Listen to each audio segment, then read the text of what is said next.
La consommation du tabac concerne plus de 750 millions de personnes dans le monde. Addict ou non, renoncer au tabac et à ses dérivés n'est pas toujours chose facile. Dans un communiqué en date du 2 juillet 2024, l'Organisation mondiale de la santé, OMS, renseigne sur les toutes premières directives sur le traitement clinique du sevrage tabagique chez les adultes. Dans ces premières directives sur le sevrage tabagique, en anglais, l'Organisation mondiale de la santé, OMS, recommande un ensemble complet d'interventions, parmi lesquelles une aide comportementale fournie par des prestataires de soins, des méthodes numériques et des traitements pharmacologiques.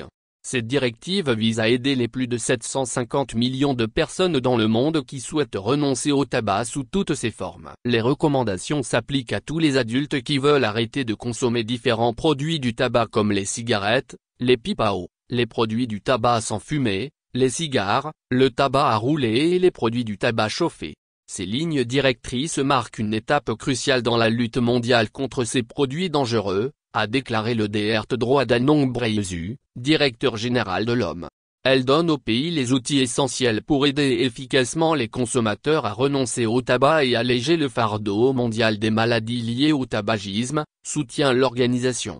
Plus de 60% des 1,25 milliard de consommateurs de tabac dans le monde, soit plus de 750 millions de personnes, souhaitent se passer du tabac, mais 70% n'ont pas accès à des services de sevrage efficaces. Cette lacune est due aux difficultés auxquelles sont confrontés les systèmes de santé, notamment la limitation de leurs ressources. Arrêter de fumer est un formidable combat qu'on ne saurait sous-estimer. Il faut prendre toute la mesure des efforts que doivent faire les candidats au sevrage et des souffrances qu'ils endurent avec leurs proches pour vaincre cette dépendance, a déclaré le Dr Rudiger Kretsch, directeur chargé de la promotion de la santé à l'OMS. Ces lignes directrices sont conçues pour aider les communautés et les services publics à fournir l'aide et le soutien les plus satisfaisants possibles aux personnes qui entreprennent ce parcours difficile.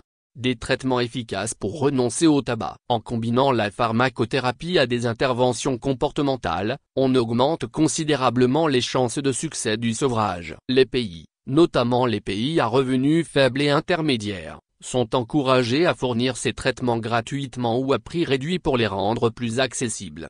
L'OMS recommande la varenicline, le traitement de substitution nicotinique, le bupropion et l'acétizine comme aide efficace au sevrage tabagique.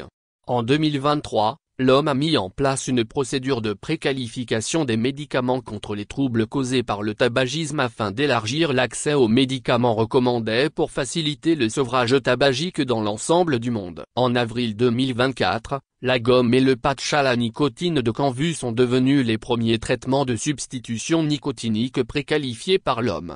L'OMS recommande des interventions comportementales, y compris l'offre systématique de conseils de courte durée, de 30 secondes à 3 minutes, dispensés par des agents de santé en milieu médical, ainsi qu'un soutien comportemental plus intensif, accompagnement individuel, de groupe ou par téléphone, pour les consommateurs intéressés. En outre, les interventions numériques telles que l'envoi de messages textes, les applications pour smartphone et les programmes Internet peuvent être utilisés comme complément ou moyen d'auto-prise en charge. L'OMS encourage les prestataires de soins, les décideurs et les parties prenantes à adopter et à appliquer ces lignes directrices pour promouvoir le sevrage tabagique et améliorer la santé de millions de personnes dans le monde.